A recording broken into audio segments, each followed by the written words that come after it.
everybody, my name's Ryan and welcome to an episode of The Reluctant Do-It-Yourselfer.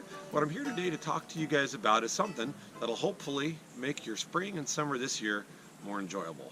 And what I'll be talking about is Yellowjackets. Now, we've all had barbecues and outside parties where these were a major nuisance. And we've probably all bought one of these guys. I don't know if you can see it from there, but let me go ahead and show you.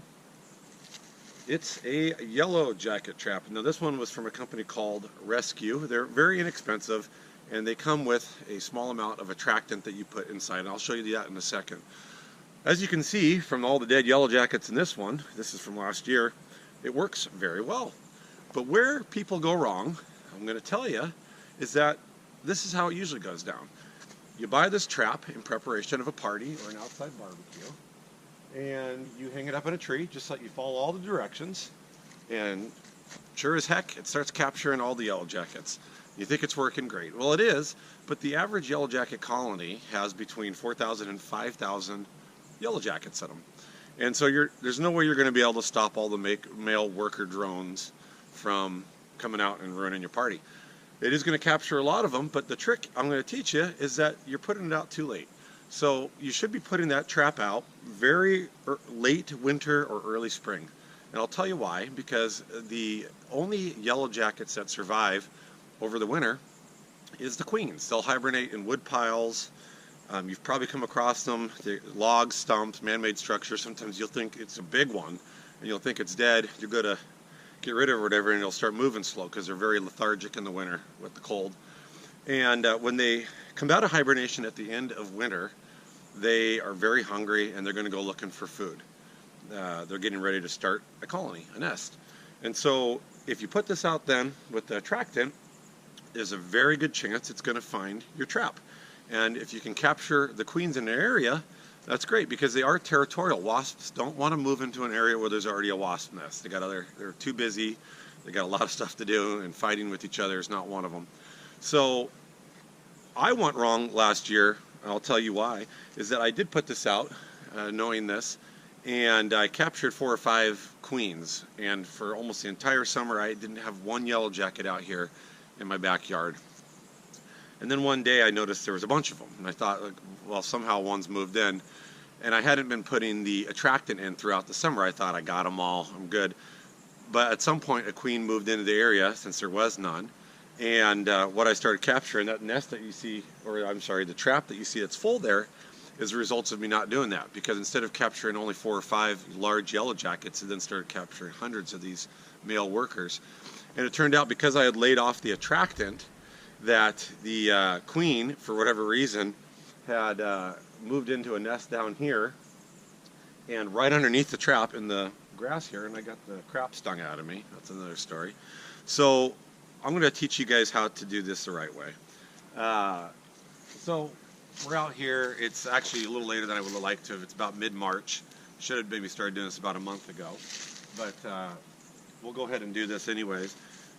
You want to clean these guys out. It's a pretty gross proposition, of course. So,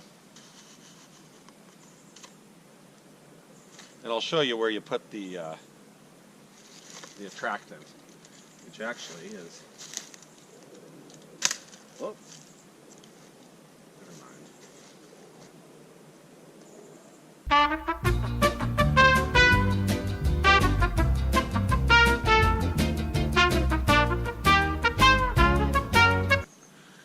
There's a reason I like to call my little series The Reluctant Do-It-Yourselfer, because to be honest with you, I'd rather be doing something else, and nothing ever seems to go right.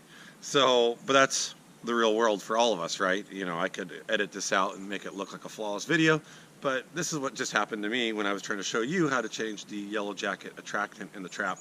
I grabbed this, and the plastic broke in on this trap.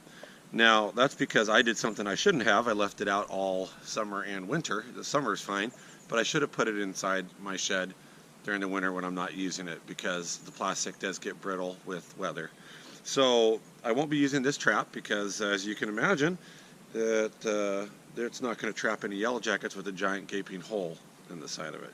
So I'm going to go on Amazon and order another one, and I'll resume this video when we come back with the correct trap. And I will be updating the video, and I won't be putting it out until I capture some queens to show you guys what I'm talking about. Okay, so we're back out here 2 days later, thanks to Amazon Prime, and I've got my new yellow jacket trap to replace the one that I broke from leaving outside all winter. So it's basically a similar design to the one I had previously.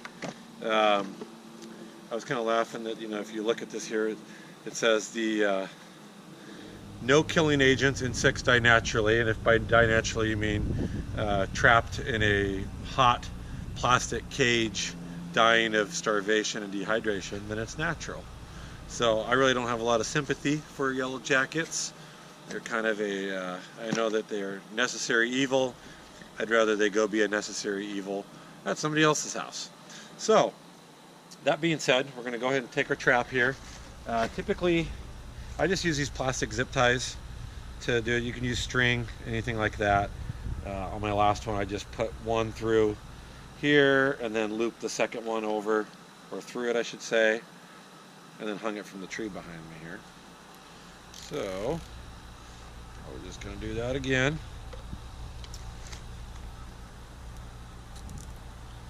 And then it's real simple. After you pull, well, they actually give you a little bit of free one with it, but I'm not going to use that. The free one that they give you, you can put a cotton swab right here, or a cotton ball, I should say, and you can put the attractant on there. It looks like actually they give you the cotton ball as well. Let me pop this out here, and I can show you. Provided I can do it without breaking it here. So, directions,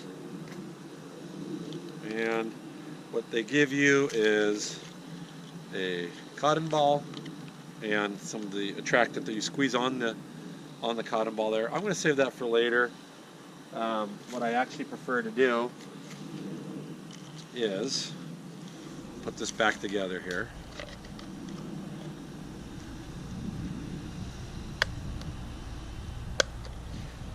Is I buy these. They're a 10-week supply, and it's not much more money. And unless you want to be coming out here changing these out constantly, this is the way to go. So you take it out of the foil pouch. Now, yellow jackets in the early part of the season are attracted to meats and proteins and things of that nature. As the season goes on, they are attracted to more of the sweet stuff, soda pops, watermelons, things like that. This attractant, if I'm not mistaken, mimics more of the protein, that type of smell, so it's perfect for the early season. It does stink. It looks like all it is a giant cotton swab. And there, but the nice thing is it sits right in the thing where you usually put the cotton ball in, and then you just put her together like so. And then what happens is they make sure you wash your hands after this if you're going to be hanging out outside, or you're going to have some yellow jackets buzzing around you. They crawl in through the bottom here. You've probably all seen them. And there's multiple holes here. And they get into the cone, and once they're in there, they can't escape. And so they eventually try to fly or climb up, and they'll climb in through that hole right up at the top, and once they're in there, they're done. I haven't seen one get out yet, so we'll hang that here on the tree, same spot as I did last year, and we'll keep checking back over the next couple weeks and see if I can show you guys if we've caught some of the queen yellow jackets, and hopefully stem the flow or the tide of the yellow jacket army that would ensue had I not done this. So stay tuned. Okay, we're back out here a few weeks later. I actually caught a couple of queens 2 weeks ago, not long after I put this trap out. I haven't had time to make a video yet, so I'm just now doing that. And so I'll show you guys what these look like. It might be a little hard to see on the screen here how big they are compared to the males, but they are quite a bit larger than the male drones, male yellow jackets. The males are the ones that you see buzzing around your picnic or barbecue. The other thing is that if I didn't notice because I stopped paying attention, but the trap had filled with Yellowjackets. And a lot of people think, oh, my trap's working. Well, if you're having a barbecue or something and you're just trying to pull them away because you don't live there or you haven't done, it is a band-aid measure. You can capture the male Yellowjackets in the trap. It'll help reduce some of them. But the problem is if you have a trap full of male Yellowjackets and you haven't done this right, because then that means there is a nest somewhere on your property or somewhere close by. So at that point, your best bet is to try to track down where the nest is and kill it using a wasp and hornet spray really early in the morning or at nighttime when they go dormant. Don't try to do that during the daytime. If your traps manage to catch just a couple of the queens, then you've done it right. You probably won't have a problem as long as you stay on top of that throughout the summer. The last little bit for you guys is that you should use 8 to 12 traps per acre. I have 0.42 acres, so almost half an acre. So I've cut that in half and done 4 traps. 2 at the front of the property on both sides, 2 at the back of the property here, and then the other one's or hanging on the apple tree. And you just got to keep them stocked. And that's about it. If you guys have any questions for me, you can message me or leave a comment below and I'll do my best. Although I'm not a pest expert, I do a lot of reading and trial and error on this type of stuff. And that's it. Thank you so much for watching and hope you have a great day and enjoy your summer barbecue.